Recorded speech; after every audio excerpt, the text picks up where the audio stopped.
যাচ্ছি। ফাঁকাই তো আছে, আর কত ফাঁকা যাস তুই ভাই? আমরা এখন চলে এসেছি রিস্টার স্টেশনে। রিস্টার স্টেশন থেকে এখন আমরা উঠতে চলেছি ট্রেনের মধ্যে।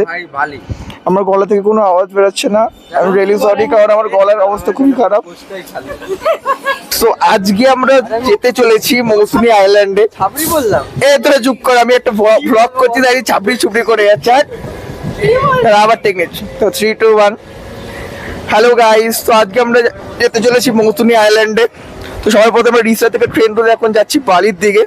বালিতে নেমে তারপর কোথায় যাবো সেটা তোমরা ওখানে গিয়ে দেখাবো। চলো টাটা।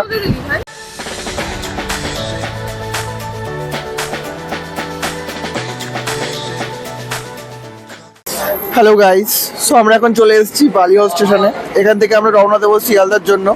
দেন শিয়ালদা থেকে আমরা আবার ট্রেন ধরতে চলেছি। ট্রেনও আমাদের ঢুকে গেছে, তাই একেবারে শিয়ালদায় গিয়ে কথা হচ্ছে তোমাদের সাথে। তুমি কিছু বলতে চাও তাহলে বলো। না, কিছু বলতে চাই না। ওয়াই লজ্জা পাচ্ছ? তুমি দার্জিলিং যাচ্ছ? হ্যাঁ, দার্জিলিং যাচ্ছি। এই ওটো ওটো ওটো ভাই 5:55টাই পেয়ে যাবো আমরা। ফার্স্টে যেটা পাবো উঠে যাবো। চল চল চল তাহলে আমরা হ্যালো গাইস, আমার নাম শুভজিৎ দাস। না বল। আমাদের বাংলাদেশের স্পাই। এবার বাংলাদেশের স্পাই দেখুন দেখুন ঘুরে যাচ্ছে এরকম করে। आंधी बन के आया हूँ, मेरा हौसला भी आया शिकी है।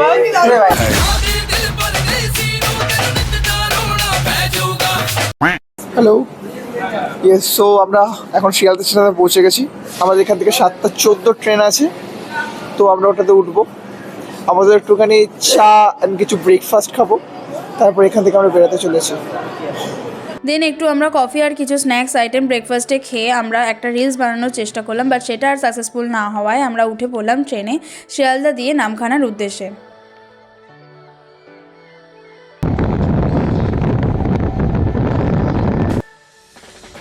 আর এই ট্রেনটাই ছিল মারাত্মক ভিড়, যেখানে আমরা 8 জনে খুবই চাপাচাপি করে বসে অবশেষে আমরা পৌঁছালাম নামখানা স্টেশনে।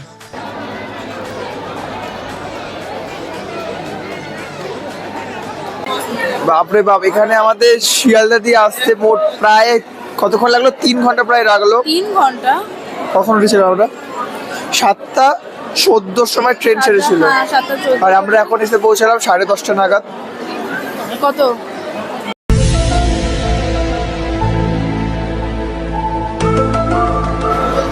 সাড়ে 3 ঘন্টা। 3 ঘন্টা। আচ্ছা, প্রায় 3.5 ঘন্টা লাগলো আমাদের এখানে পৌঁছাতে শিয়ালদা দিয়ে। নামখানায় নেমে এখান থেকে আমরা ভাড়া করলাম ভটভটি গাড়ি, যেটা আমাদের 8 জন নিয়েছিল 450 টাকা। তোমরা চাইলে টোটোও ধরতে পারো, এখান থেকে শেয়ার করে অন্যদের সাথে যাওয়া যায়। একজনের 50-60 টাকা মতন করে পড়বে, বা চাইলে শেয়ার না করতেও পারে, বাট 5 জনের ভাড়াই দিতে হবে তাহলে। তো এটা করে আমরা পৌঁছালাম ঘাটে, যেখানে যেতে আমাদের সময় লাগলো প্রায় 40 মিনিট মতো। তো সেখান থেকে 10 টাকা করে টিকিট কেটে লঞ্চে করে আমরা চলে গেলাম হুজুতির ঘাটে।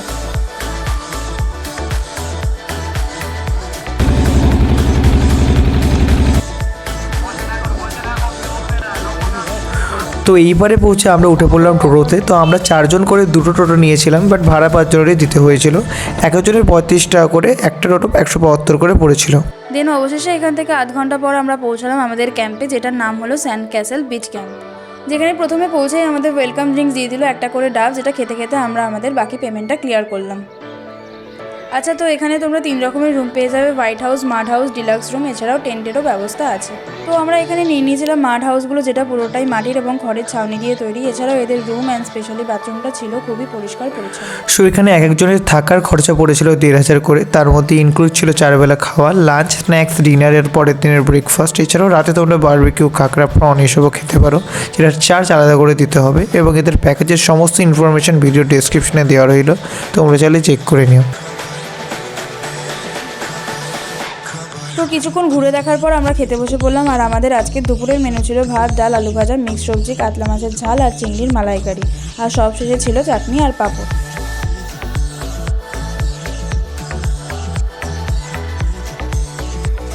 এবং এদের রান্না আমাদের খুবই ভালো লেগেছে, বাট মালাইকারিটা একটু বেশিই মিষ্টি হয়ে গেছিলো। দেন দুপুরে একটু রেস্ট নিয়ে আমরা বিকালে ঠান্ডা হাওয়া খেতে খেতে একটু ফটো তুলে নিলাম, আর বন্ধুদের সাথে সানসেট এনজয় করলাম।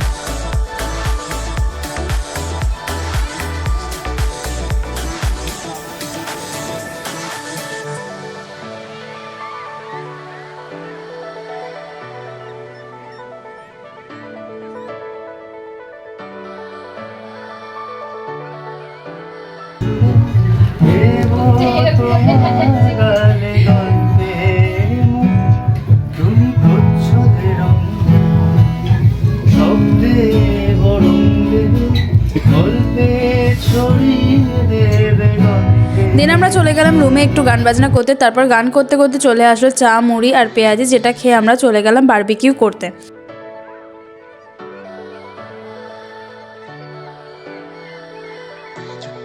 সেখানে গান শুনতে শুনতে আর মজা করতে করতে বারবিকিউ খাওয়া হলো।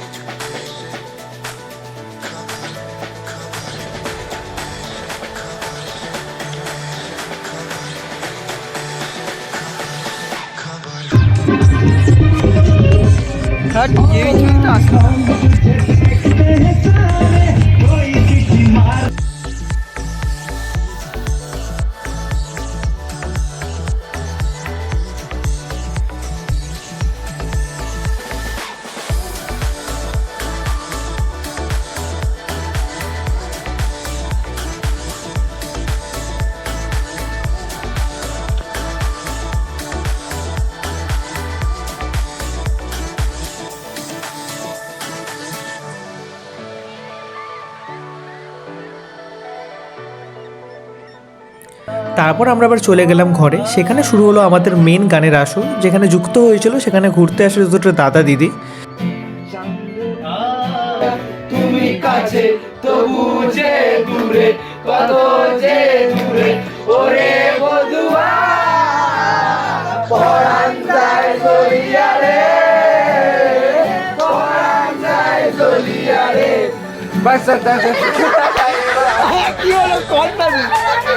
প্রায় রাত 12টা পর্যন্ত গান, নাচ, মজা হাসাহাসি করে আমরা বেরোলাম আমাদের ডিনার করতে। তো রাতে ছিল রুটি, মিক্স ভেজ আর মাংস। তোমরা চাইলে ভাতও খেতে পারো, সেটা তোমরা আগে দিয়ে ওদের বলে দিও। তারপর আমরা চলে গেলাম ঘুমাতে। সকালে ঘুম থেকে উঠে আমরা একটু ভিউ এনজয় করতে করতে চা খেলাম, তারপর ফ্রেশ হয়ে ব্রেকফাস্ট খেয়ে নিলাম, লুচি, ঘুগনি আর একটা করে সেদ্ধ ডিম।